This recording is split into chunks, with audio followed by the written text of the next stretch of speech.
Dear students of class 10, welcome to you all. Today I like to discuss a new topic, that is nationalism in India. Already in my last topic I discussed about the development of nationalism in Europe and concept of nation state.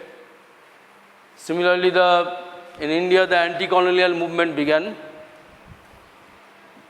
Nationalism is closely connected to the anti-colonial movement, and the colonial movement began under the leadership of Indian National Congress, which was headed by Gandhiji at the time, the very famous leader. And now we will pick up the story in the form of non-cooperation movement, civil disobedience, and Quit India movement. Now today's topic is non-cooperation movement. See that we will explore how the Indian National Congress developed the political movement, how different social groups participated in it, and how the idea of nationalism captured the imagination of the people. In the years after 1919, the movement was spreading new areas, incorporating different social groups and adopting new modes of or methods of struggle. In the beginning, I like to discuss the economic and political condition of India, particularly economy. In the beginning, we see that as a result of the First World War, the defense expenditure went up, the customs duties were imposed, income tax was introduced, and prices of the essential commodities increased between 1913 to 1918, and leading to extreme hardships for the common people. And now the villagers were told by the Britishers to supply the army, and they were actually forced recruitment of the villagers, which caused widespread anger or discontent among the villagers. Similarly, we see that in the years actually 1918-19 and 1920-21, the crops failed in many parts of India, resulting in the acute shortage of food. We see that this was the condition. We see that according to the census of 1921, 12 to 13 million people perished as a result of famine and epidemic. That was the miserable condition, very deplorable condition of India, economic condition. And now we see that what was the political condition of India. Emergence of Gandhiji as a political leader. We see that Gandhiji in 1993 as a young barrister had sailed for South Africa, and he also organized mass agitation against the white racist government and became successful. The mass agitation he organized in South Africa was known as a new or novel technique of Satyagraha. The Satyagraha emphasizes the principle of truth and non-violence. Perhaps Gandhiji borrowed the idea of Satyagraha from two books. It is Leo Tolstoy's Kingdom of God and John Ruskin's Unto the Last. Leo Tolstoy's Kingdom of God and John Ruskin's Unto the Last. Perhaps he had adopted the idea from these two books. Now, what happened? He returned to India in 1915, receiving the call from his political guru Gokhale. And on the advice of his political guru Gokhale, he made an extensive tour across India in order to get first-hand knowledge about the country and its people. Now, we see that he established ashram at Sabarmati in 1916.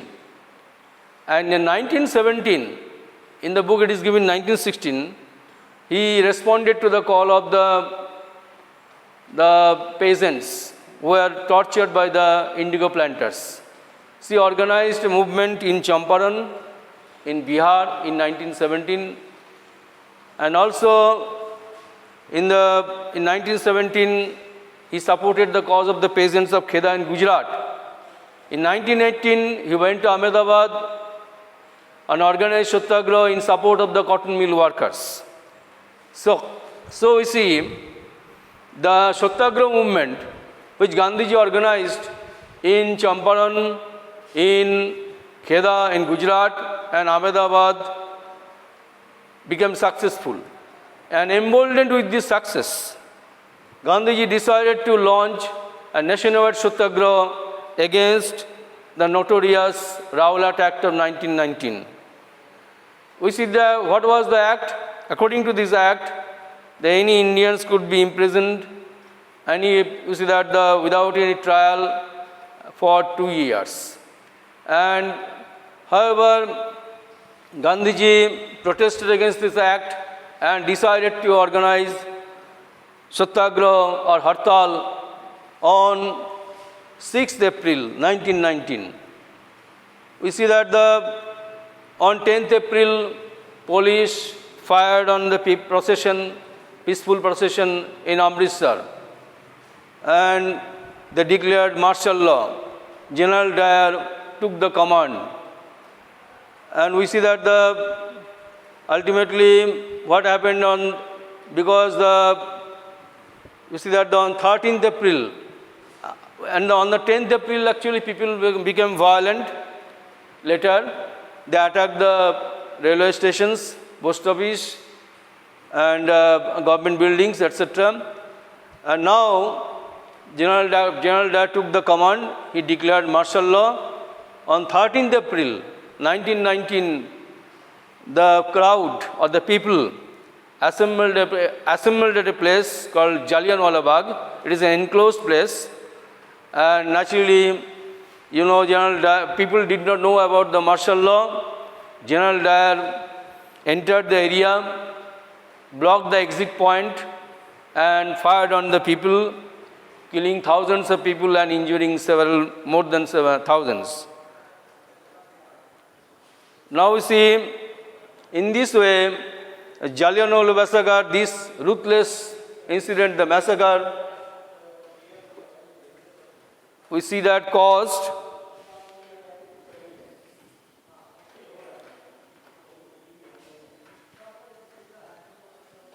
ultimately this incident caused a great, we see that the widespread anger among the people. The people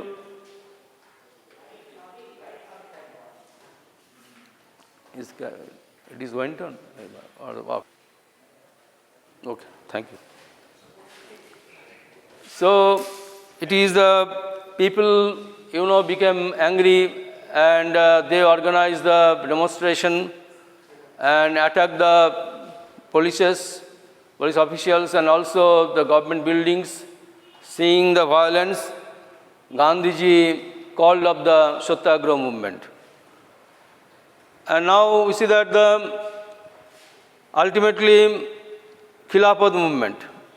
Next we see the incident. The Khilafat movement began after the end of the First World War.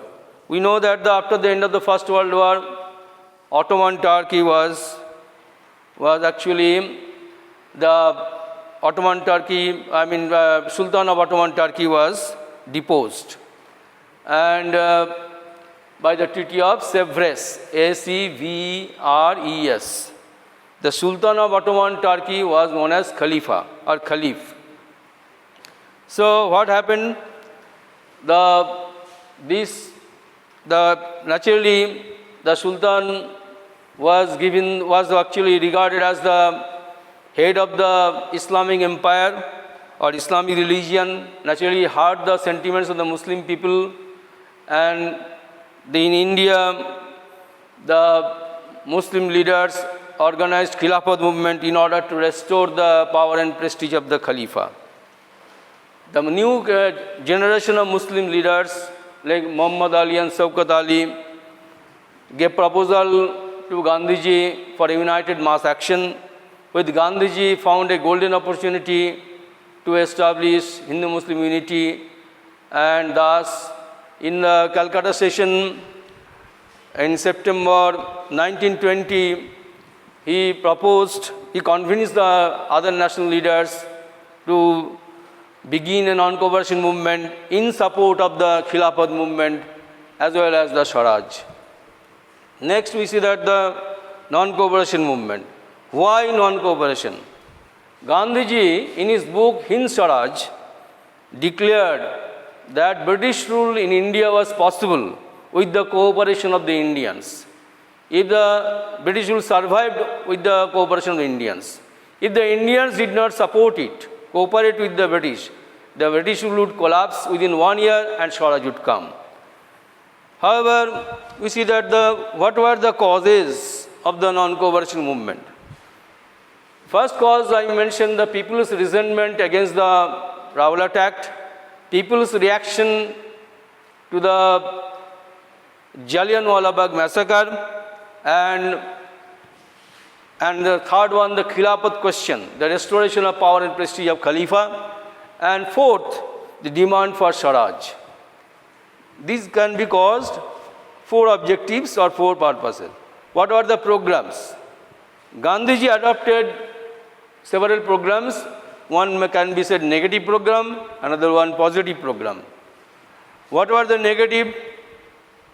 We see that the Gandhiji called for the boycotting of legislature, boycotting of court, legislative councils, and schools, colleges, educational institutions run by the British, and boycotting of British goods, and boycotting of British titles or titles awarded by the British, army, police, etc.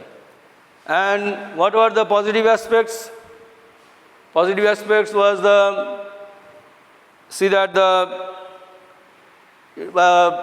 he adopted the program of national education, establishment of national industries, and Swadeshi spinning wheel as a symbol of national resurgence, and also Hindu-Muslim unity, communal harmony, and development of the upliftment of the condition of untouchables. We see that these are and also Swaraj, attainment of Swaraj. Now, the beginning of ultimately all these programs were adopted at Nagpur in Maharashtra, where ultimately resolution was passed in December 1920. The program of non-cooperation was adopted along with the Khilafat movement. Now, the movement in the towns. In the towns or cities, the movement was supported. It began with the massive participation of the middle class people.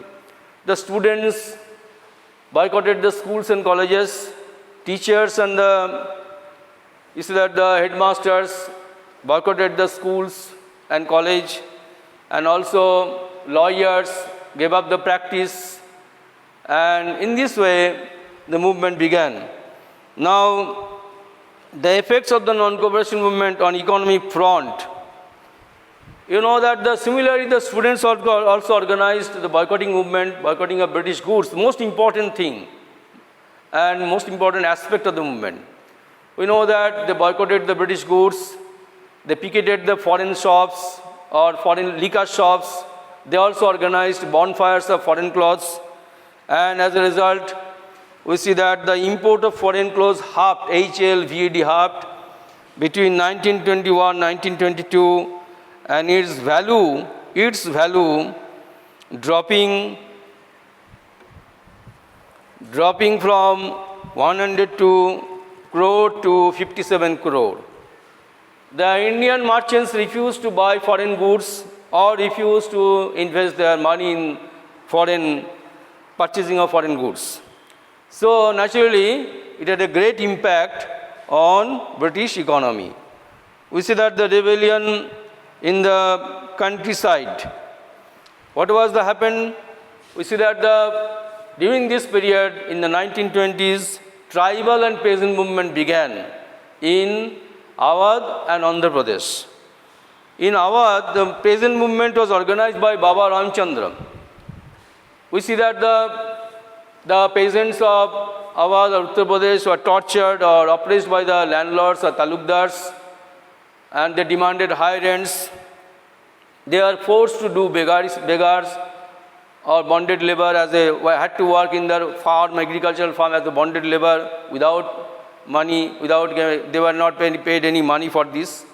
And we see that naturally the peasants demanded abolition of beggary and abolition of the high taxes or reduction of taxes, and also they wanted to boycotting of talukdars or jamindars. It is the three major demands. And now, ultimately, in that year, Jawaharlal Nehru visited the area, Awadh, and listened the grievances of the peasants. And with the help of Baba Ramchandra, Jawaharlal Nehru Awadh Kisan Sabha was set up with 300 branches throughout UP. Now, this is however, we may actually interpret this thing that Swaraj, the idea of, I should have discussed earlier, the term Swaraj was interpreted by different social groups in different ways. You know that it began in the peasant also organized the movement, and local leaders told the peasants not to pay, local leaders told the peasants that Gandhiji declared not to pay any taxes or revenue, or the land was to be distributed among the poor peasants. That was actually, in this way they asserted it. They thought Swaraj was explained in this way by the people.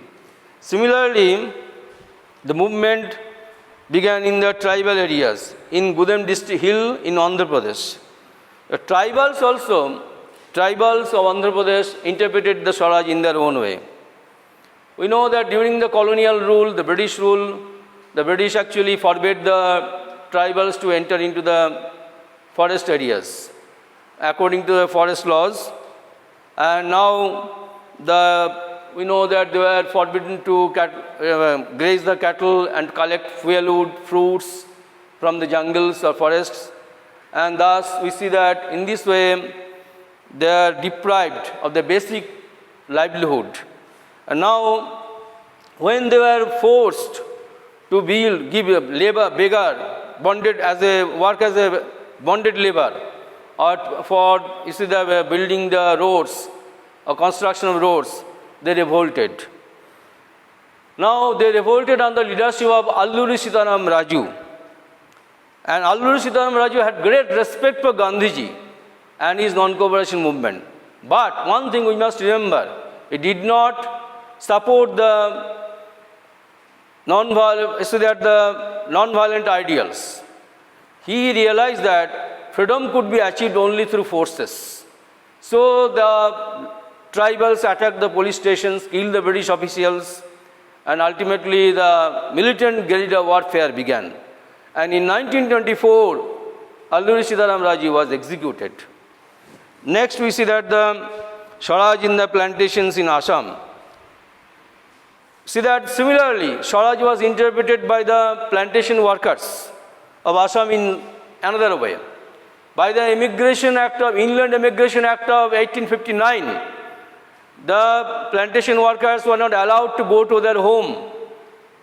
And when this movement began, they thought the Swaraj meant freedom to move from the in and outside of their enclosed area, and they could move to their village. So this is the idea. Naturally, they started their actually journey to their own village, and it was also they declared that Gandhiji would give them a land in their own villages. So, however, stranded on the way by steamer strike or railway strike, they were caught by the police, brutally beaten up, and thus the plantation workers faced. Now, ultimately, the movement was. Now, another incident happened during this non-cooperation movement known as Chaudi Chaura incident. When the movement was going on, a group of villagers was actually attacked the police stations at Chaudi Chaura in Gorakhpur district of Uttar Pradesh. 22 police constables were killed or burnt alive as a result of the fire. And naturally, Gandhiji completely suspended the non-cooperation movement due to the Chaudi Chaura incident of 1922. And thus, is that the ended the non-cooperation movement. Next day, I will discuss the next phase. Thank you.